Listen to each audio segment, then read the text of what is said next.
আসসালামু আলাইকুম। আমি আজকে দেখাবো আপনাদেরকে কচু রান্না। ডিম দিয়ে কচু রান্না করব, ভাপা ডিম দিয়ে। প্রথমে তেলে দিয়ে দিচ্ছি আমি পেঁয়াজ,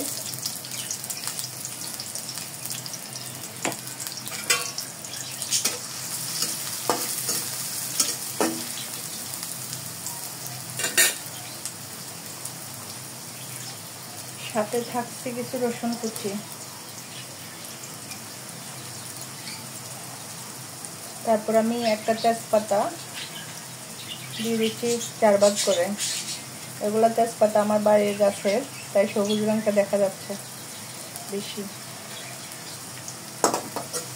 তো এখন আমি পেঁয়াজ রসুনগুলো কাটতে থাকবো।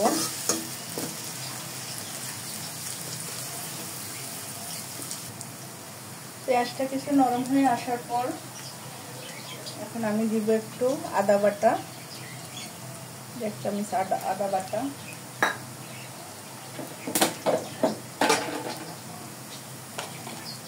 এখানে আরো 1 চামচ রসুন বাটা,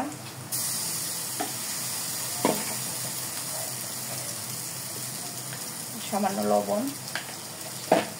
তারপর লাগতে থাকবো, আবার মশলাটা একটু ভাজবো।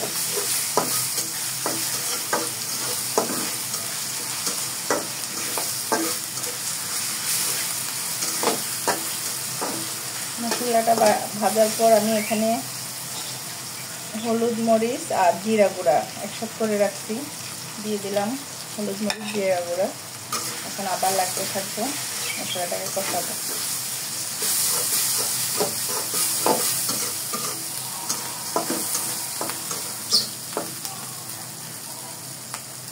তার সাথে আমি মিক্স করবো এখানে নারিকেল বেটে রাখছি, নারিকেল বাটা।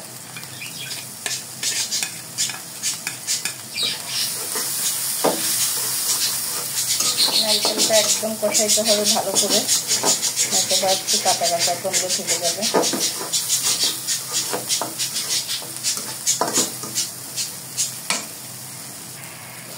কিছুক্ষণ লাগার পর আমি এখন পানি অ্যাড করবো।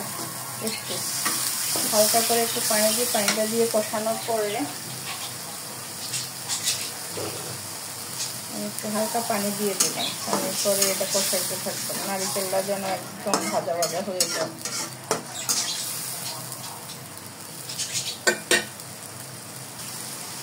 মশলাটা যখন এরকম ভাজা ভাজা হয়ে আসবে, আমি সে পানিগুলা শুকাই নিচ্ছি এতক্ষণে। তো যখন এখন ভাজা ভাজা হয়ে আসবে, আমি তার উপরে দিয়ে দিব এই যে সিদ্ধ করে রাখা কচু, তার উপর দিয়ে দিব কচুগুলা।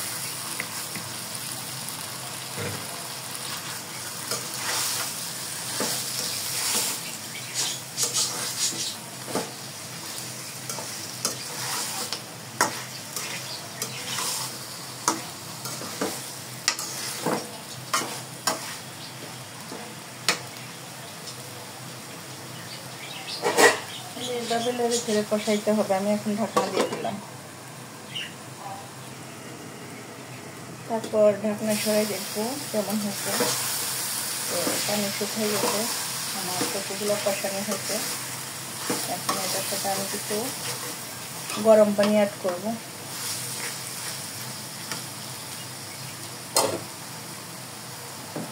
এখানে আমি গরম পানি অ্যাড করতেছি।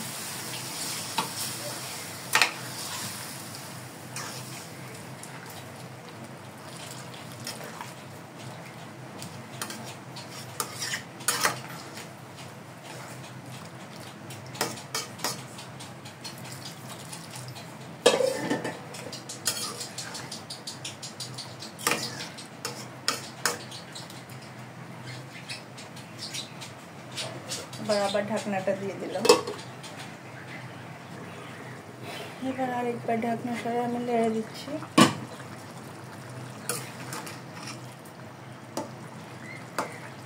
অলরেডি সিদ্ধ হয়ে গেছে। এগুলো যেহেতু সিদ্ধ করে রাখছি আগে, এর সাথে একটু লবণ দিতে হবে। লবণটা কম হয়েছে, আরো লবণ অ্যাড করে দিলাম।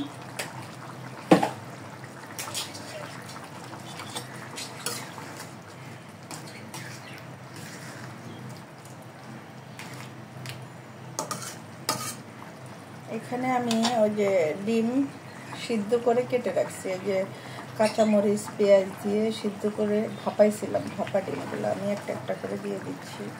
ডিম ভাপা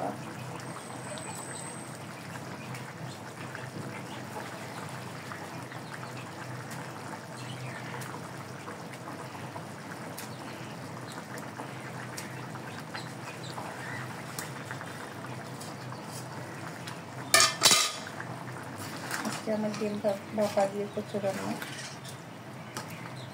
কারো যদি ভালো লেগে থাকে তাহলে আপনারাও রান্না করতে পারেন এভাবে আমার মতো, ডিম ভাপা দিয়ে কচু রান্না।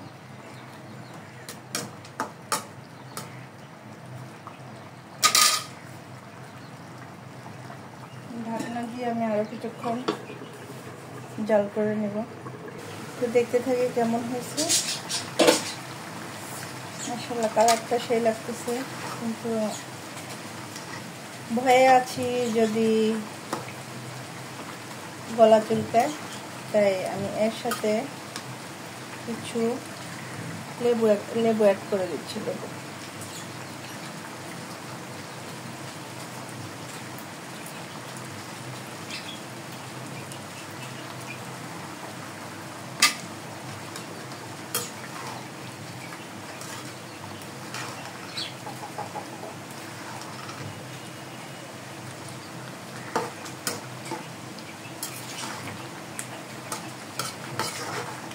দেখি লবণটা কেমন হয়েছে।